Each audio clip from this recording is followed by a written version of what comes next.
नमस्कार, आपण पाहत आहात राष्ट्र माझा न्यूज। लातूर पोलिसांची उल्लेखनीय कामगिरी, हरवलेले 76 मोबाईल शोधून मूळ मालकाच्या स्वाधीन। न्यूज लातूर शहर पोलिसांनी नागरिकांसाठी दिलासादायक आणि उल्लेखनीय कामगिरी करत तब्बल 76 हरवलेले मोबाईल फोन शोधून त्यांच्या मूळ मालकांच्या स्वाधीन केले आहेत। तांत्रिक तपास, सातत्यपूर्ण पाठपुरावा आणि पोलिसांच्या अथक प्रयत्नांमुळे ही मोहीम यशस्वी ठरली आहे। लातूर शहरातील शिवाजीनगर, MIDC, विवेकानंद चौक आणि गांधी चौक पोलीस ठाण्यांच्या हद्दीत अनेक नागरिकांचे मोबाईल हरवल्याच्या तक्रारी दाखल झाल्या होत्या।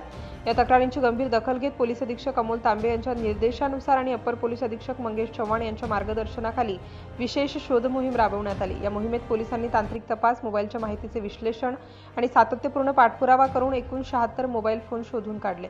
त्यामध्ये शिवाजीनगर पोलीस ठाण्याने 25, MIDC पोलीस ठाण्याने 21, विवेकानंद चौक पोलीस ठाण्याने 14 आणि गांधी चौक पोलीस ठाण्याने 16 मोबाईल शोधून काढण्याची उल्लेखनीय कामगिरी केली। नागरिक मोबाईल स्वीकारताना 30 जुलै 2026 रोजी लातूर शहराचे उपविभागीय पोलीस अधिकारी समीर सिंह साळवे यांच्या हस्ते हे सर्व मोबाईल त्यांच्या मूळ मालकांना परत करण्यात आले। अनेक दिवसांपासून हरवलेले मोबाईल पुन्हा मिळाल्याने नागरिकांच्या चेहऱ्यावर समाधान आणि आनंदाचे भाव पाहायला मिळाले। उपस्थित नागरिकांनी लातूर पोलिसांचे मनापासून आभार मानले।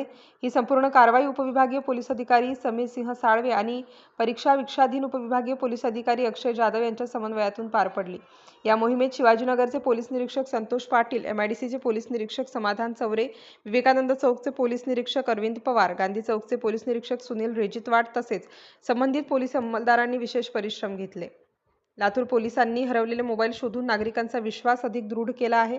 मोबाईल हरवल्यास नागरिकांनी तात्काळ जवळच्या पोलीस ठाण्यात तक्रार नोंदवून आवश्यक कायदेशीर प्रक्रिया पूर्ण करावी असे आवाहन पोलिसांनी केले आहे। अशी शोध मोहीम यापुढेही सातत्याने सुरू राहणार असल्याचे पोलिसांनी स्पष्ट केले आहे। राष्ट्र माझा लाईव्ह न्यूजसाठी नागनाथ ससाणे, लातूर।